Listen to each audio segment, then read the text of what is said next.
जिस कॉलेज में मैं जॉब करता था उसकी सिक्योरिटी भाग गई। 2-3 महीने का टाइम ऐसा आया, उसकी सिक्योरिटी भाग गई, मेरी सैलरी लेके भाग गई, वो सभी की सैलरी लेके भाग गई। तो फिर मेरे पे पैसे की इतनी कमी आई, तो मैं सुबह ब्लैक चने होते हैं ना, चने जो होते हैं, मतलब चने रात को भिगो दिए, वे मैंने लेट उठता था ताकि मुझे भूख लेट लगे, चने खा लिए और शाम को मैं 5 बजे रोटी खाता था, 4 से 5 के बीच, ताकि सुबह का भी काम चल जाए और रात का भी काम चल जाए। ऐसा कितना टाइम चला?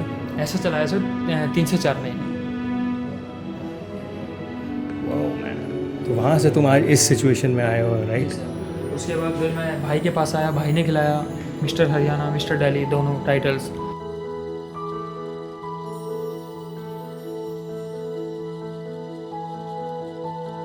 7 से सुबह 7 बजे से लेकर सुबह 7 बजे तक तुम जॉब करते थे, फिर स्कूल की पढ़ाई करा करते फिर थे? स्कूल की पढ़ाई करता था और दिन में मतलब 3 से 4 घंटे सो जाया करता था।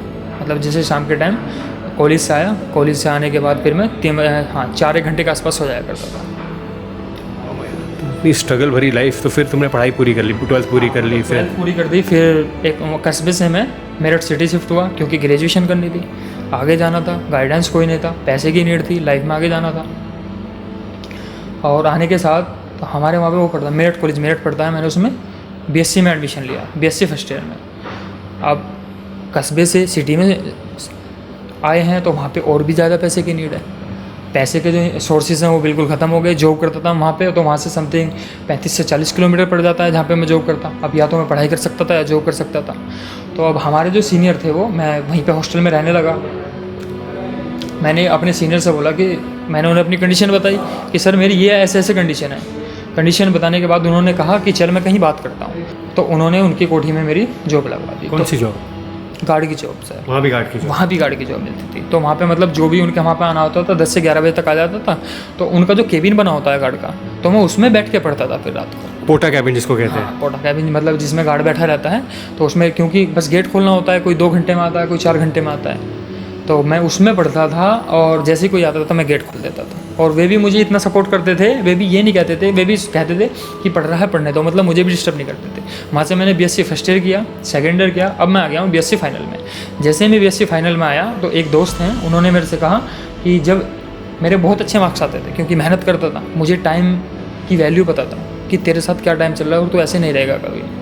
मैंने फिर टीचिंग स्टार्ट कर दी, मैंने होम ट्यूशन देने स्टार्ट कर दिया। होम ट्यूशन से फिर मैंने फाइनल में मैंने होम ट्यूशन दिए।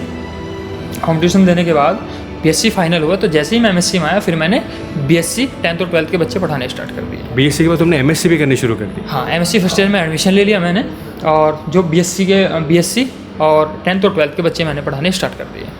पैसा जमा हुआ, उसके बाद मैं जिम जाना स्टार्ट हो गया क्योंकि मैं बहुत ही पतला था। मतलब मेरे में 52-51 kg वेट था उस टाइम। और बस ऐसे ही करता रहा, 1-1.5 साल हुआ। तो अब किसी ने कहा कि मतलब तेरी बॉडी फिजिक अच्छी है, तू जाके कंपटीशन खेल ले। कोई गाइडेंस नहीं था, कोई कोच नहीं था। तो एक मतलब बड़े भाई की तरह ट्रीट करते थे मुझको। उन्होंने बोला कि तू कंपटीशन खेल। मैं कहा भैया मुझे तो सामान भी नहीं पता है। मैंने उनसे पूछा कि कितना खर्चा आ जाएगा, तो उन्होंने बोला कि ऐसे आ जाएगा 40-50 हज़ार रुपये का। तो मेरे मन में आया कि तू 40-50 हज़ार रुपये कहाँ से लाएगा यार? 40-50 हज़ार रुपये, क्योंकि मेरे रूम का किराया 1,000 था, मुझे ट्यूशन से मिल जाते थे 10 से 12 हज़ार रुपये। उसमें मुझे बिजली का बिल भी भरना होता था, अपनी पढ़ाई का भी देना होता था। तो मैंने यार 40 से 50 हज़ार रुपये कहाँ से लाएगा? चलो ले भी लेगा तो उनके उतारेगा कैसे? उसके साथ साथ फिर मैंने कहा कि भैया मुझे ना तुम ऐसा बता दो कि बस ये लास्ट इतने रुपए में हो जाएगा। फिर धीरे धीरे ऐसे ही चलता चलता चला गया। तो मैंने अपनी बॉडी धीरे धीरे ऐसे तैयार कर ली, इधर उधर से करके। तो एमएससी फाइनल में आने के बाद एमएससी मेरी पास आउट हो गया।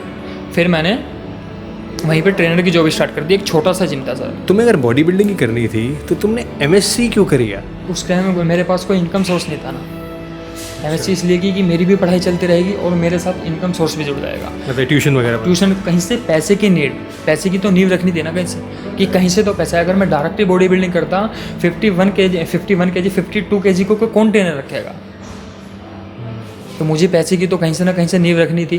तो इसलिए मैंने बीएससी के बाद एमएससी की टीचिंग स्टार्ट की। टीचिंग से कुछ पैसा कमाया, बॉडी बिल्डिंग में उतर गया। फिर मैंने एक कंपटीशन खेला। कंपटीशन में मतलब कोई गाइडेंस नहीं था ऐसा, मैं गया खेल के आ गया, उसमें कोई प्लेस नहीं लग पाई। उसके बाद मैं मतलब एक छोटी सी जिम थी, तो उसमें मुझे 5 से 6 हज़ार रुपये मिलते थे। दोनों टाइम जाना होता था मेरठ ही। फिर मैंने उस जिम में भाई का नाम सुना, टाइगर भाई का। तो मुझे नहीं पता था कि भाई का जिम कहाँ है। तो टाइगर भाई, आपने बताया, मैंने कई वीडियोस भी करे इन पे। टाइगर भाई हमारे नितिन चंडीला के भी ट्रेनर हैं, कई मैंने इनके साथ वीडियोस करे हैं। तो एक्चुअली जिम उन्हीं का है, तो ये उन्हीं के स्टूडेंट हैं, तो ये उनको मिले। तो मैंने भाई को अपनी कंडीशन बताई कि भाई मेरे पास ये कंडीशन है कि मैं जितना खाता हूँ, मैं जितना कमाता हूँ उतना ही खा पाऊँगा। पहले मुझे कमाना पड़ेगा, उसके बाद ही मैं लगा पाऊँगा, और मुझे जॉब करनी है।